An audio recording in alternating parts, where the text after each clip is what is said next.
আচ্ছা, নিঝুম মজুমদারকে কিভাবে চিনি? বাংলাদেশের যারা রাজনীতি দীর্ঘদিন যাবৎ ফলো করে, নিঝুম মজুমদারের মতো একজন প্রোপাগান্ডা ছড়ানো ব্যক্তিকে চিনবে না, এটা হতে পারে না।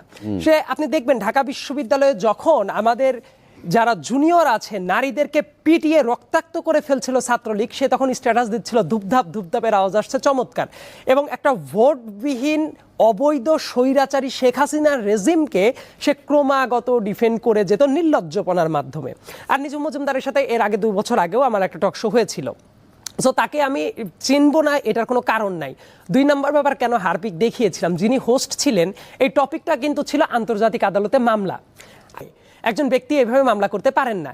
এবং কারা মামলা করেছেন বলা হচ্ছিল, পলাতক যে খুনি সিলেটের মেয়র ছিলেন উনি গিয়ে নাকি মামলা করছেন। ওনারা তো আসামি, ওনারাই আসামি না?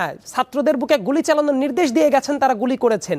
এবং এইভাবে যে মামলা করা যায় না, কিন্তু দেখবেন অনেক মিডিয়া, বাংলাদেশের অনেক মিডিয়াও এটা প্রচার করেছে যে আন্তর্জাতিক আদালতে ডক্টর মোহাম্মদ ইউনূসের নামে মামলা হয়েছে, উপদেষ্টা পরিষদের নামে মামলা হয়েছে।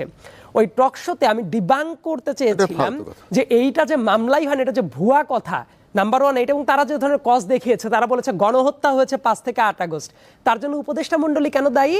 তারা তো তখন গঠন করাই হয় নাই, যে মুহূর্তে এটা নন এক্সিস্টেন্ট।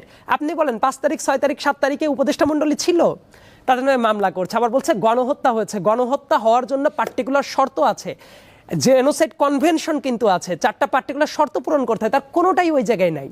কাজেই যখনই দেখলাম সে তারপরেও থামাচ্ছে না, নিঝুম মজুমদার চিল্লাচ্ছে, তখন দেখলাম যেমন কুকুর তেমন মুগুর রাখাটা অত্যন্ত জরুরি। কারণ সে কিন্তু সবসময় অতীতেও দেশের যখন ফ্যাসিবাদী রেজিমে কিছু পার্টিকুলার মিডিয়া ছিল, আপনিও জানেন, তাদের টকশোতে গিয়েও যারা বসতো তাদের সাথে চিল্লা পাল্লা করে তাদের জীবন বের করে ফেলার চেষ্টা করত।